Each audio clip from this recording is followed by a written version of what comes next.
Bismillahirrahmanirrahim. Assalamualaikum warahmatullahi wabarakatuh. Perkenalkan, nama saya Muhammad Syahrul dari Prodi Hukum Keluarga Islam semester 4. Saya akan menjawab pertanyaan UTS dari mata kuliah Sosiologi Keluarga, dosen pengampu Yozi Rahmadeni, MSI. Pertanyaan pertama, jelaskan perbedaan antara sosialisasi represif dan sosialisasi partisipatoris dan berikan contohnya. Sosialisasi represif adalah penggunaan hukuman terhadap kesalahan, penekanan kepada penggunaan materi dalam hukuman atau imbalan, lalu komunikasi satu arah, berisi perintah lebih kepada keinginan kedua orang tua atau keluarga. Contohnya itu adalah anak mendapatkan teguran ketika melakukan kesalahan. Lalu, sosialisasi partisipatoris adalah hukuman atau imbalan bersifat simbolik, misalnya pujian kepada anak atau teguran kepada anak. Ada interaksi dan komunikasi yang bersifat lisan. Lalu, pusat sosialisasi adalah anak dan kebutuhannya. Contohnya adalah anak mendapatkan hadiah ketika mendapatkan ranking di kelas. Lalu pertanyaan kedua adalah 3 pola sosialisasi yang digunakan oleh orang tua dalam menanamkan disiplin kepada anak-anaknya. Yang pertama itu otoriter, yaitu dalam pola asuhan otoriter ini, orang tua memiliki kaidah-kaidah peraturan yang kaku dalam mengasuh anaknya.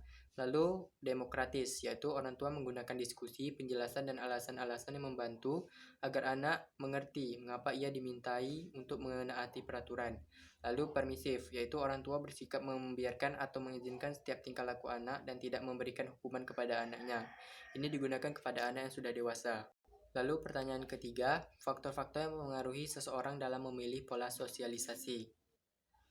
Jawabannya itu ada 10, yaitu yang pertama menyamakan diri dengan pola sosialisasi yang dipergunakan oleh orang tua mereka. Lalu yang kedua menyamakan pola sosialisasi yang dianggap paling baik oleh masyarakat di sekitarnya. Yang ketiga usia dari orang tua. Yang keempat kursus-kursus. Yang kelima jenis kelamin orang tua. Lalu yang keenam itu status sosial ekonomi. Dan yang ketujuh konsep peranan orang tua. Yang ke-8 jenis kelamin anak. Yang ke-9 usia anak. Dan yang ke-10 kondisi anak. Lalu pertanyaan keempat itu adalah 4 aspek penting dalam proses sosialisasi. Peraturan mempunyai fungsi penting, yaitu mendidik anak untuk bertingkah laku sesuai dengan aturan-aturan yang ada di masyarakat dan mengendalikan tingkah laku anak yang tidak diharapkan. Tujuan dari adanya peraturan adalah membekali anak melalui suatu pedoman untuk bertingkah laku benar. Lalu sanksi sebagai hukuman. Hukuman merupakan sanksi pelanggaran. Hukuman mempunyai 3 peranan penting, yaitu bersifat membatasi, yang kedua sebagai pendidikan, dan yang ketiga sebagai hukuman sebagai motivasi. Biasanya lalu yang ketiga itu hadiah. Biasanya hadiah diberikan kepada anak yang melakukan tingkah laku yang benar atau terpuji. Adanya suatu hadiah juga mempunyai 2 peranan penting, yaitu mendapatkan pendidikan yang berharga di mana anak akan mengetahui yang dilakukannya itu benar. Lalu yang kedua memberikan motivasi untuk mengulangi kembali tingkah laku yang benar itu di kemudian hari. Lalu yang keempat itu konsistensi.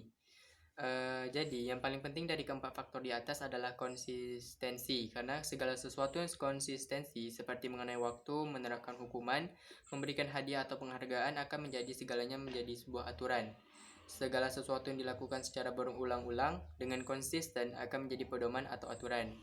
Baiklah, mungkin itu saja yang dapat saya jelaskan. Lebih terkurang saya mohon maaf. Saya akhiri.